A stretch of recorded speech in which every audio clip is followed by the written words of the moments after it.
저희가 준비한 3위는 일단 이겁니다. KBS 수신료 분리를 이제 방통위 차원에서도 못 받기로 했는데 민주당이 이 KBS 수신료 따로 걷는 거를 극렬 반발하고 있죠.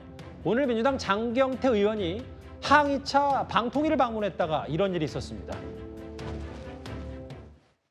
현재 방통위의 비정상적 상황은 전적으로 윤석열 대통령의 책임이다. 부당한 면직으로 위원장 부재 상황을 만들었고 국회에서 추천한 최민희 상임위원은 이유 없이 임명하지 않고 있다. 윤석열 대통령은 방통위 정상화부터 결자 해지하라. 방통위가 방통위 설치법이 정한 대로 합의제 행정기관으로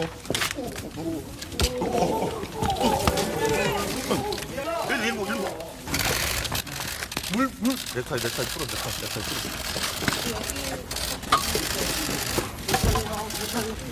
괜찮아? 네. 잘 가시고 있어.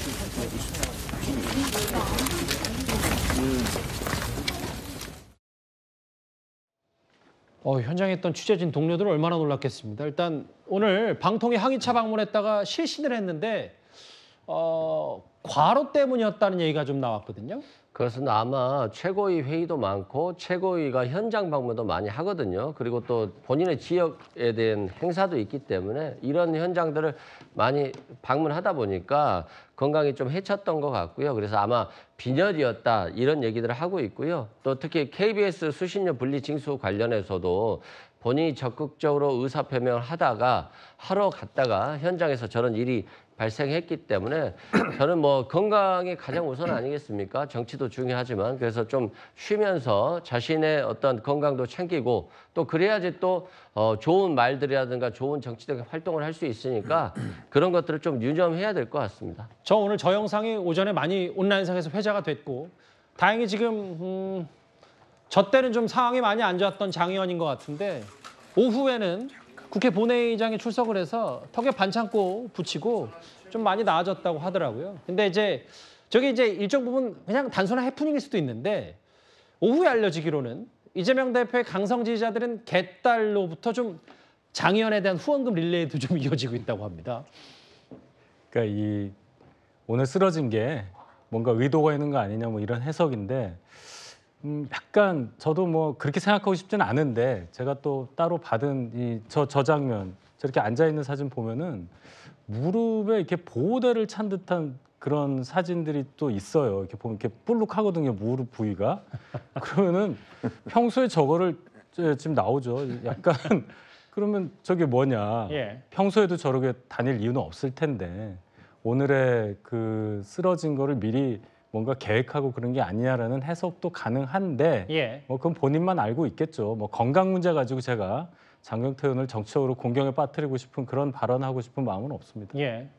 근데 이제 뭐 그래서 일바에서 뭐 온라인에서는 뭐 쇼 아니냐 뭐 이런 얘기가 나와서 일부 언론과 좀 장경태 의원이 인터뷰를 한 모양인데 저거 무릎 보호대 아니라고 하거든요. 그리고 설마 이 건강을 계획했겠냐 뭐 이런 얘기 하는데 일단 장경태 의원 최근에 뭐 아까 그 윤 대통령에서 이재명 대표에게 열등감 있는 거 아니냐 뭐 이런 얘기까지 했기 때문에 그 개딸들의 그 후원 릴레이 뭐 이런 것도 좀 어떻게 판단을 좀 하세요? 뭐 정치적으로 보면 충분히 가능한 일이죠. 이제 아마 개딸들이라고 하는 사람들은 장경태 최고위원이 이재명 대표 보호에 늘 앞장서 오지 않았습니까?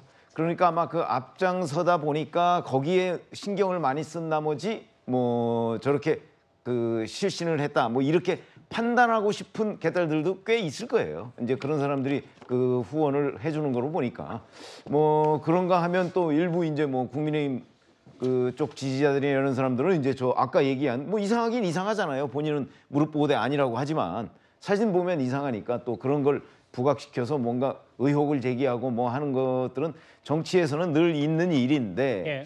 더군다나 장경태 최고위원이 아주 젊잖아요. 그러니까 젊은 데서 오는 아주 이례적인 장면 뭐 이런 것들을 놓고 아마 여러 가지 음모론들이 좀 난무하지 않을까 뭐 이런 생각이 듭니다. 다 사실 아니다. 법적 조치까지 장경태 의원 얘기를 했는데 일단 건강을 회복한 게 다행이겠죠. 다시 좀 의정 활동 잘 했으면 좋겠습니다. 본론으로 좀 다시 돌아와서요. 오늘 KBS 수신료 분리 징수를 위한 시행령 개정 작업이 시작이 됐습니다.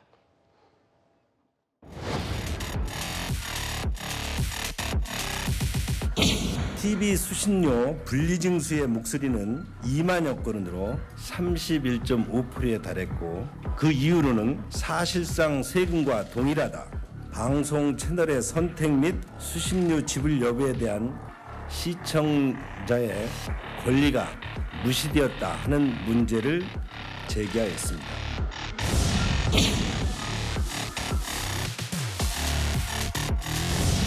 대통령실이 돈줄을 쥐고 공영방송을 협박하는 날이 올 줄은 정말 상상도 못했습니다. 기어코 공영방송을 장악해 땡뉴 뉴스를 만들려는 작정입니까?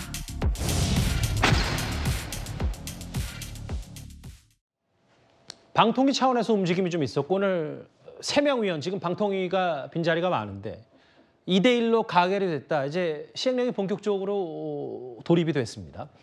뭐 제가 근데 그 전직 KBS 이사기 때문에 제 주관적 의견보다는요 주로 이제 외국의 입법 내만 객관적으로 저는 소개하면요 제가 이게 두 가지만 말씀드리면 첫째는 이제 그 분리 징수가 맞아요. 외국의 어느 나라를 봐도 전기 요금의 수신료를 연동시켜서 이게 징수한다 이거는 말이 안 되죠. 우리 법에서 중요한 원칙 중에 하나가 부당 결부 금지 원칙이에요. 아무 관계없는 전기 요금하고 이게 수신료를 왜 결부시킵니까? 이거는 이게 저는 잘못됐다. 따라서 이제 그 분리징수 시행령 개정은 적절하다. 이렇게 첫째 평가하고요. 예. 그다음에 하나만 더 보면 두 번째는 이제 근본적으로 공영방송을 유지할 거냐 안 할 거냐 이 부분에 국민적 합의가 저는 필요하다 봐요. 만약에요 우리가 전쟁이나 재난 시에 주간방송 공영방송이 필요하다면 저는 원칙에 따라 수신료를 올려줘야 됩니다. 이게 제 소신이에요. 예. 왜냐하면 이게 83년에 전두환 대통령 때 칼라 TV 하면서 2,500원이 지금 몇십 년이 지나도 2,500원인데 예. 이거는 말이 안 되는 거예요. 만약에 공영방송이 필요하다는 국민적 합의가 있다면 수신료를 현실화시키게 된다. 근데 문제는 공영방송이 필요 없다. 이렇게 편파방송하고 노영방송인데 공영 없애야 된다. 이러면 이게 수신료를 깨끗하게 폐지해버리대. 완전히 폐지해서 그냥 이 민영으로 가는. 그래서 저는 공영을 유지할 거냐 말 거냐는 결단이 필요하고 앞부분에 분리 징수 이거는 원칙에 따라서 가야 된다 봅니다. 예. 방통위 차원의 얘기 오늘 장경태 의원 갑자기 실신하면서 여러 해프닝도 좀 있었는데 그 얘기까지 영상으로 만나봤습니다.